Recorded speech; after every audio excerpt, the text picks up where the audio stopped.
Hi, I'm Stacy with Worship Guitar Resources, and today I'm going to share with you 3 of my go-to tone secrets. Stick around because number 3 was a game changer for me.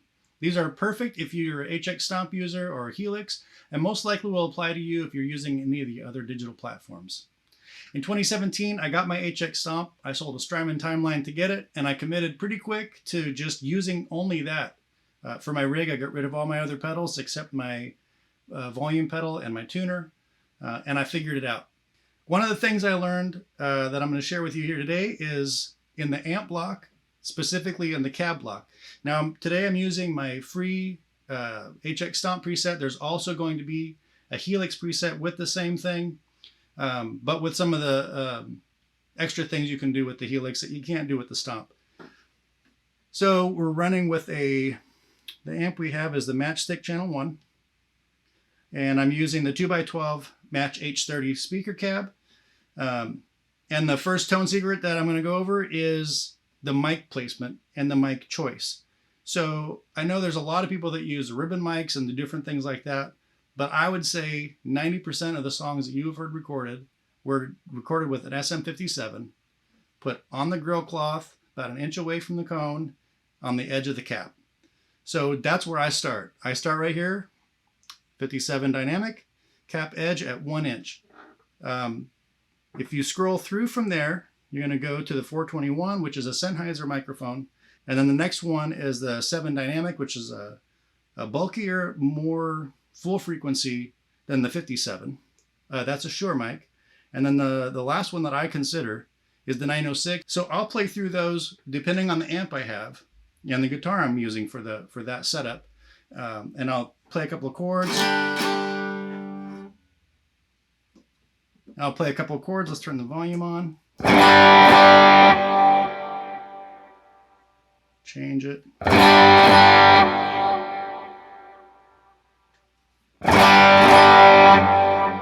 Now the differences that we're getting on these is very subtle. And so I'm not looking for it to be a big dramatic change. Once you get into ribbon mics, that's going to get a lot darker. It's going to get a lot more. You're going to hear a lot of difference between the mics. But the reason I stick with these is because these are the tried and true mics that have been used. And here's the 906. So I think you'll notice that the 57's kind of the brightest. It's got the most mid punch and the least low end. The 7 is a more rounded sound. The 7 dynamic is more rounded sound. You're going to get more low end. Not necessarily more high end, but just kind of a fuller tone. And I tend to use that one quite a bit. The Sennheiser microphones, the 421 and the 906, those tend to add a little bit too much fizzle for me. So I don't tend to use them, but sometimes I do. All right, the next tip is in the same block, but we're going to scoot over to our cuts. So you'll see here I have an 80 kilohertz. Is that with the K? Can't see. I have an 80 hertz cut on the low end, and that's cutting out anything below 80 hertz. So 80 is the bottom as far as like what frequencies are going to come out of my rig. And then I have a high cut at 5 kilohertz. I used to run my low cut at like 120 and my high cut at 7.7. But I found that my sound was a little bit too bright, a little too fizzy, especially if I use this guitar. These pickups have sparkly high end. And so it's good to try to mitigate that. The other thing is if you play through an amp in a room, you're going to hear those low frequencies down to about 80, and you're not going to hear high frequencies above 5K. And so let's just turn off that low cut and see what it sounds like. All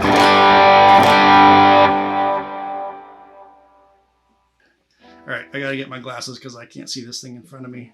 Here we go. All right, 80. And let's do the same, cutting out the high cut. Let's get rid of that. And then bring it back down to 5K.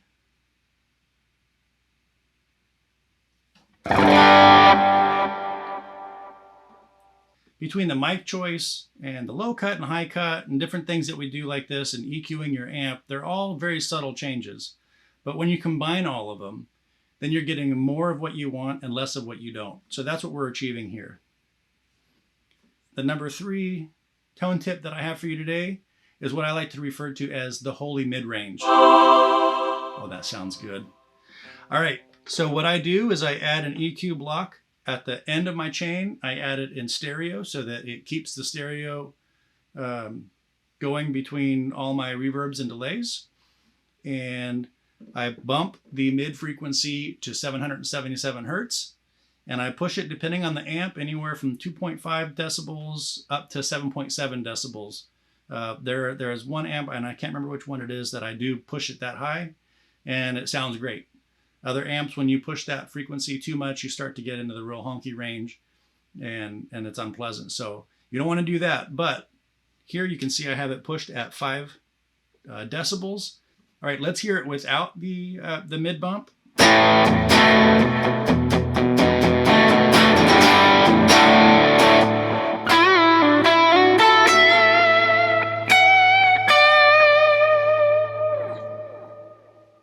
And with.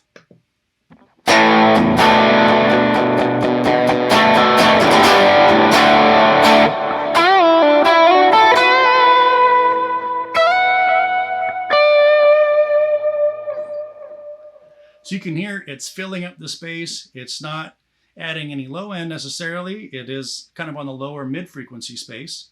It's not adding any high end, so it's not giving us any fizzle. It's just filling out the body of that tone.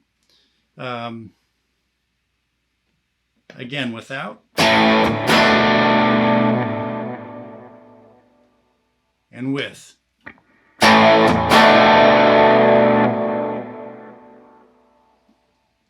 There are tons of areas we can tweak these things to get that sound in our head.